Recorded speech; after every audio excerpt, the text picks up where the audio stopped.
Hi guys, assalamualaikum and welcome again sa ating YouTube channel. So ngayong araw guys, ituturo ko sa inyo kung paano natin malaman if yung Owwa membership natin is active or inactive. Okay, so para hindi tayo mapasubo or para hindi tayo mag-aaksaya ng oras sa pagpunta sa office ng Owwa, so malalaman natin if active yung Owwa membership natin or hindi. So may post yung Owwa guys, ayan, check natin. So, Owwa BARM. Okay, so ayan. Meron silang WAP Calamity Assistance, which is kailangan active yung Owwa membership natin. Yun yung isa sa qualification nila or yung requirements. So, meron silang ibibigay na 3,000 guys. Ayan. 3,000 pesos. Okay. So, ito is ibibigay sa mga apektado ng Tropical Storm Paeng noong October 27, 2022 sa sakop ng Cotabato City, Maguindanao at SGA. Okay? So, paalala, tanging OFW na may aktibo ang membership o bago ang TS Paeng lamang. Typon Storm Paeng. Okay? So, ayan. So, dapat bago, before, kailangan may active membership ka na sa Owwa. So, paano ba natin malaman guys? So, punta tayo sa Play Store.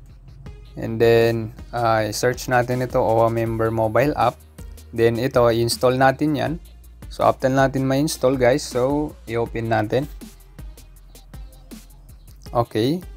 So, i-check natin ngayon sa auntie ko kung active pa ba siya or hindi. Okay, so may apat na options. So dito tayo sa login. And then dito tayo sa don't have an account. So sign up tayo. Okay, so ilagay natin yung active email natin kasi doon masisend yung username at saka password. Ayan. Okay, so yung last name ng auntie ko. Ayan. Okay, so birthday niya February 1963. Ayan. So i-check natin yung day niya. Okay. So punta tayo dito. Check natin ngayon yung ayan. Okay, so February 5, 1963. Okay.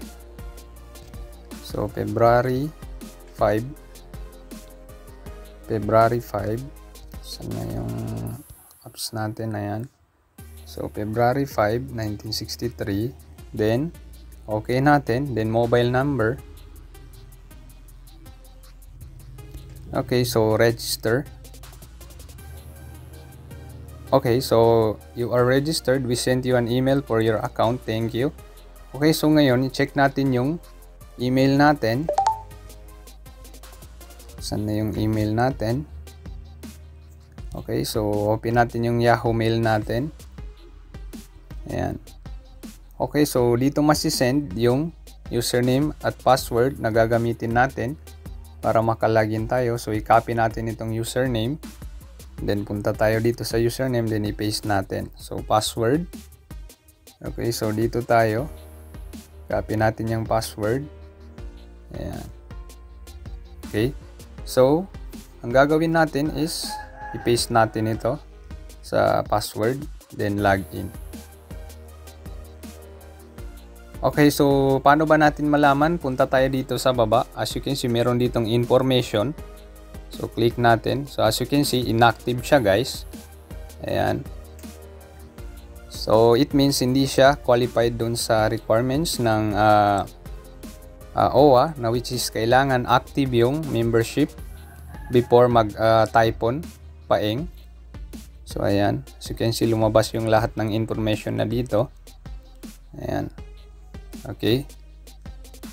So, ganun lang kasimple guys, para hindi tayo mag-aaksaya ng oras sa pagpunta doon. So, pwede natin malaman yung status ng ating membership sa Owwa kahit nasa bahay lang tayo. So again, thanks for watching and don't forget to subscribe to my YouTube channel and wassalam.